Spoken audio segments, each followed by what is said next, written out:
नमस्कार मंडळी, मी तुमचा लाडका मित्र वरद विजय चव्हाण आणि मी तुम्हा सर्वांचं माझ्या युट्यूब चॅनलमध्ये स्वागत करत आहे.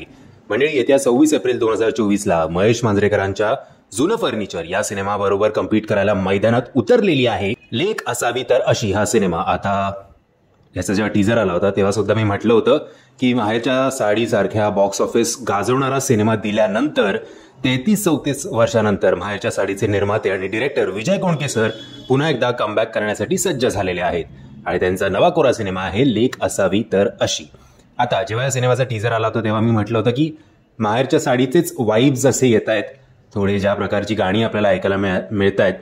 बट एक गोष्ट आहे, गाणी वाईब्स जरी ती 91 मधली देत असली माहेरच्या साडीची, तरी गाणी ऐकायला तरी चांगली वाटत आहेत. म्हणजे आता ट्रेलरमध्ये सुद्धा काय ते सांग पोरी सांग आणि टायटल ट्रॅक जे आहे लेक असावी तर अशी, हे गाणी नो डाऊट चांगली झाली आहेत, ऐकायला सुद्धा चांगली वाटत आहेत. फक्त माहेरच्या साडीचीच वाईब्स त्या गाण्यांमधनं येते आणि ओव्हरऑल त्या सिनेमाची ट्रीटमेंट सुद्धा माहेरच्या साडीसारखीच वाटते. सो माहिती नाही की कसं प्रेक्षक ऍक्सेप्ट करणार आहेत या सिनेमाला.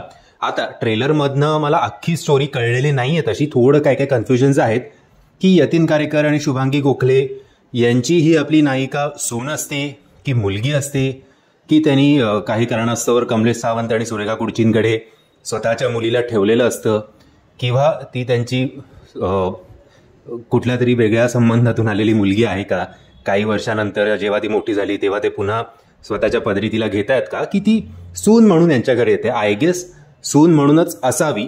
आणि मग तिचं ओव्हरऑल वागणं बघून स्वतःच्या पोटची पोरं जेव्हा या दोघांना आईवडिलांना जपत नाही आणि ही मुलगी एवढी जपते हे म्हटल्यानंतर घराच्या वाटणीचा जेव्हा विषय येतो तेव्हा 3 नाही तर यतीन कारेकरांच्या मनात येतं की 4था वाटा सुद्धा करूया आणि 4था वाटा आपण या मुलीला देऊया.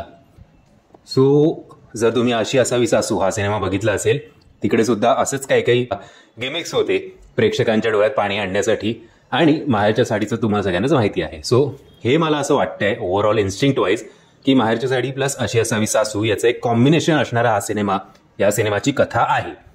आता लोकेशनवर पण बऱ्यापैकी असं चांगलं वाटतंय लोकेशन बघायला. कॉमेडीचा तडका देण्यासाठी ओंकार भोजने आहेच आणि चांगलं आहे, बघूया. ओव्हरऑल एक गोष्ट पण चांगली आहे की जसं जुनं फर्निचर या सिनेमामध्ये त्यांनी अख्खी स्टोरी सांगून टाकली ट्रेलरमध्ये, तसं हा ट्रेलर बघितल्यानंतर आपल्याला बेसिक गोष्ट तर कळते, बट असे काही काही कन्फ्युजिंग पॉइंट्स असायला पाहिजे ट्रेलरमध्ये की जेणेकरून आपल्याला वाटावं की थिएटरमध्ये जाऊन हा सिनेमा बघायला हवा. आणि ट्रेलर वाईज बघायला झालं तर हा ट्रेलर चांगला झालाय, असं काही नावं ठेवण्यासारखं नाहीये.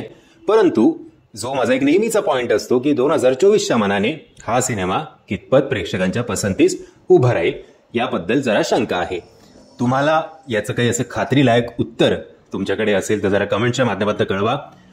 All the best. हा कमबॅक चांगला आणि तेवढाच पॉवरफुल हो विजय सरांचा, अशीच आशा करूया. आणि हा सिनेमा सुद्धा माहेरच्या साडीसारखंच नवनवीन रेकॉर्ड्स कायम करू.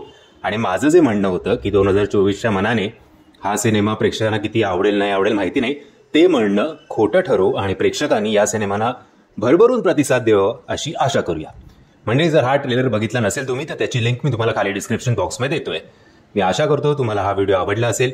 जर तुम्हाला हा व्हिडिओ आवडला असेल तर प्लीज या व्हिडिओला लाईक, शेअर आणि चॅनलला सबस्क्राईब करायला विसरू नका, कारण युट्यूबर असावं तर असा. जय हिंद, जय महाराष्ट्र.